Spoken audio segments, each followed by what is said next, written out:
Welcome to this course on ethical decay.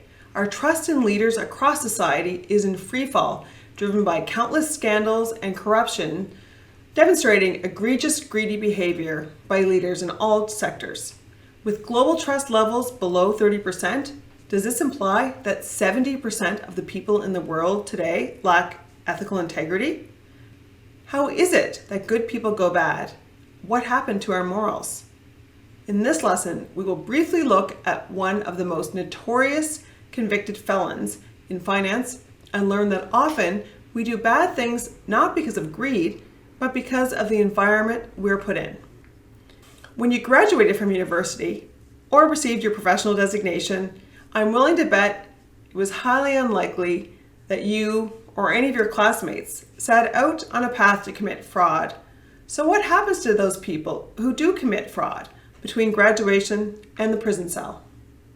Andrew Fastow is the former CFO of Enron, the confessed mastermind of the complex network of off-balance sheet special purpose entities that concealed the massive losses. He served 5 years in prison for his role in Enron and today is now a speaker on corporate fraud. How the mighty fell at Enron. Unbelievably, in 2000, Fastow was CFO Magazine's CFO of the Year. Only a year later, he was labeled as one of America's greatest white-collar criminals. What happened? Consider some of these quotes to illustrate just how slippery the slope is between being CFO of the Year and America's greatest white-collar criminal.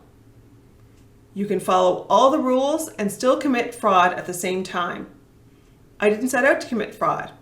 I didn't set out to hurt anybody. Every single deal I did at Enron was approved by the accountants at Enron, the outside auditors, the internal attorneys, the outside attorneys, and the board of directors. How can you get approval from all those people and still commit fraud? At Enron, I found every loophole in the finance and accounting area. My title was CFO, but I should have been called Chief Loophole Officer. I undermined every principle possible. The rationalization he was telling himself was, if there is complexity and ambiguity, it gives me greater latitude to do what I want to do. Never when I did these transactions did I think about ethics. I simply said, we have a rule book. It's amoral, just a bunch of rules.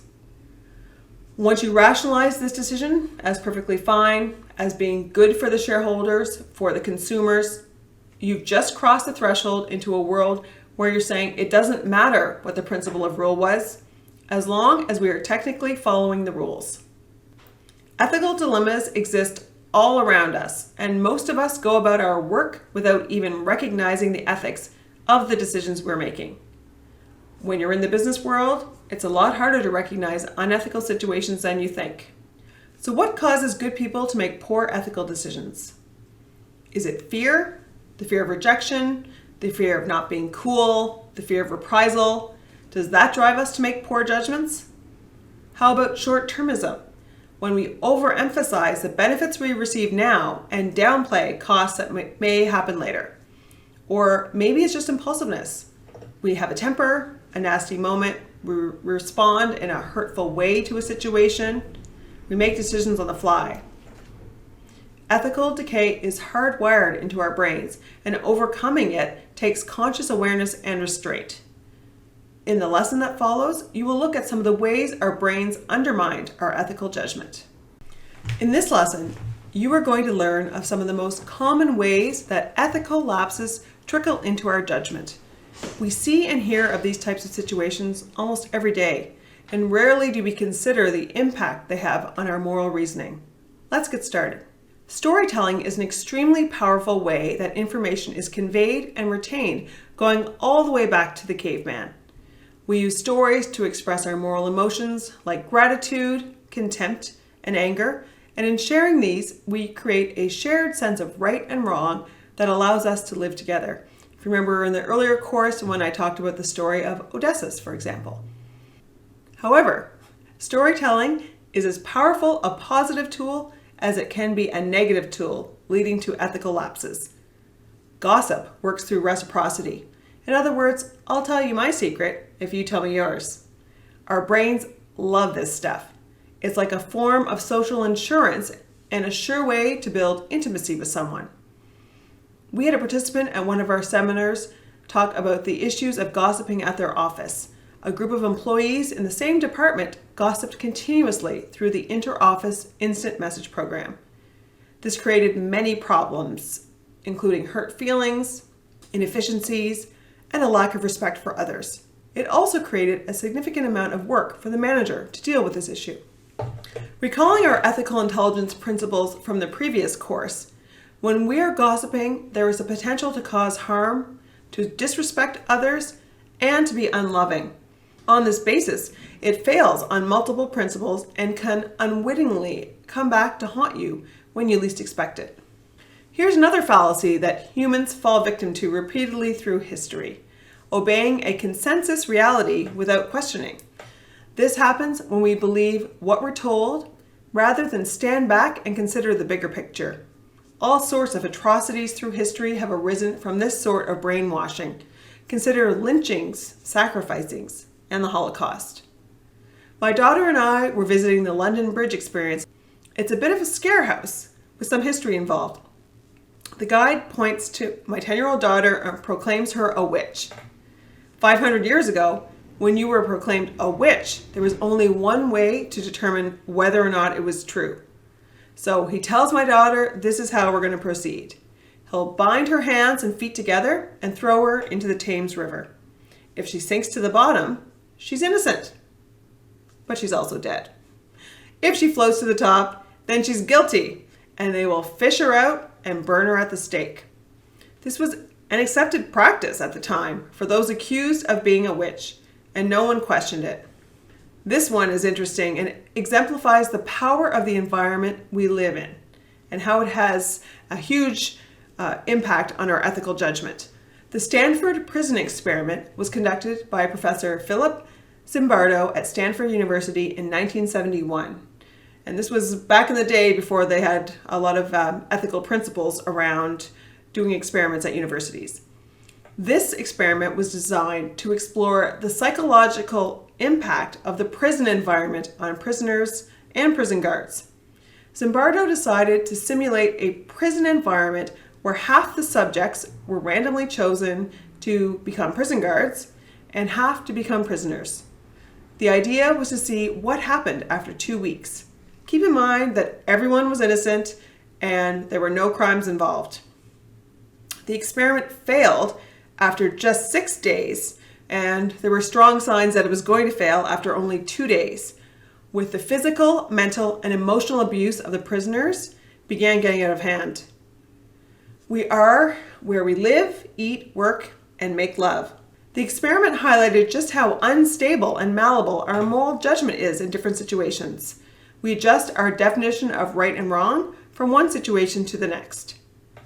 Next, we're going to look at compartmentalization. And these are the rationalizations we tell ourselves that it's okay to do something unethical.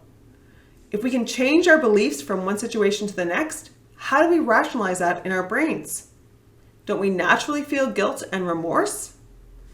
The answer is sometimes we do. But our brains can also disengage morally from destructive or evil things that we do when our brains are able to reframe our bad behaviors as virtuous in the circumstances. We can distance ourselves from the harm that we inflict, and this almost minimizes our personal responsibility. Consider drone attacks as an example. When you're not physically there, you're not responsible. We can also change the way we think about the harm itself. For example, theft from a large company. They won't notice, they don't need it, everyone else is doing it, I deserve it. Or revenge. Someone gossips about you, so you do the same thing to get them back. And we can also blame the victims or deem them unworthy of respect. Think about sexual assault victims who get blamed for the crime that was committed against them. Anytime that we're telling ourselves these sorts of stories, we are compartmentalizing. Compartmentalization is especially dangerous when our identities remain hidden, as these too reduce our sense of personal responsibility, care, and decorum. Think about when we post comments on the internet anonymously, or if we wear a mask. Compartmentalization allows for an oxymoron to exist in how people live their lives. Good husbands who cheat, compassionate priests who are also pedophiles, kind farmers who happen to own slaves. Those are all ideas of compartmentalization. Consider this all too common behavior of normal people who attend Mardi Gras in New Orleans. If you're going to flash, wear a mask. Or in Las Vegas, you know what happens in Vegas stays in Vegas. Since when are those behaviors acceptable? Is it ethical that we act like completely different people just because we are in Vegas or New Orleans or wherever we happen to be, and what happens there stays there? Consider for a moment, what is it about these environments that cause people to act the way they do? Consider the reward system. In New Orleans, you get beads for showing your breasts. In Vegas, the crazier you act, the more you get free drinks and attention. Deprived of ethical reference points in these circumstances, you don't know what to do, so instead, you do what everyone else is doing. So many of us don't go to Vegas or New Orleans, but a lot of us, whether we realize it or not, bend the rules. We believe that as long as we're not totally outrageous, it's okay, and we still think of ourselves as ethical. Small dishonesties bypass our internal ethical radar. Consider the question in the quiz regarding the restaurant, or how many of you speed or jaywalk? Where is the line between doing the right thing and not doing it? We tend to be more honest when the stakes are higher, when our reputation is at risk if we get caught. In one study, even when participants were told there was no chance of being caught, most people would still not contemplate grand larceny. Few people go around shouting to the world, "I'm the greatest." However, it's an entirely different matter when we're talking about groups. Canada is the greatest hockey nation in the world. America is the greatest country in the world. Somehow, this comes across as acceptable in those particular societies. The impact of groupthink and peer pressure is enormous in the world of ethical decision making. In one study measuring the effect of group pressure, it found that subjects challenged to agree with incorrect information caved into the majority, agreeing with the wrong answers an astounding 41% of the time. History has shown over and over again that people will go along with a bad decision because of the authority figure that's in charge and believing that that person is very strong and therefore they must be making the right decision. Great example of this is John F. Kennedy with the Bay of Pigs invasion. All of the people around him thought it was a bad idea, and in the end it was a very bad idea, but no one spoke up because of his authority. Think about the groups in which you affiliate yourself. Your social groups, your companies, your political allegiances. Ask yourself, do you personally censor yourself on account of fidelity to some exclusive group? Do you participate in activities you don't believe in? What parts of yourself do you hold back in order not to be called a traitor? Do you oppress others when you're feeling oppressed, or use group narcissism to pull yourself up and blind yourself to personal failings? We found these findings particularly interesting because they really provide some insight into how our moral compass can erode in different situations.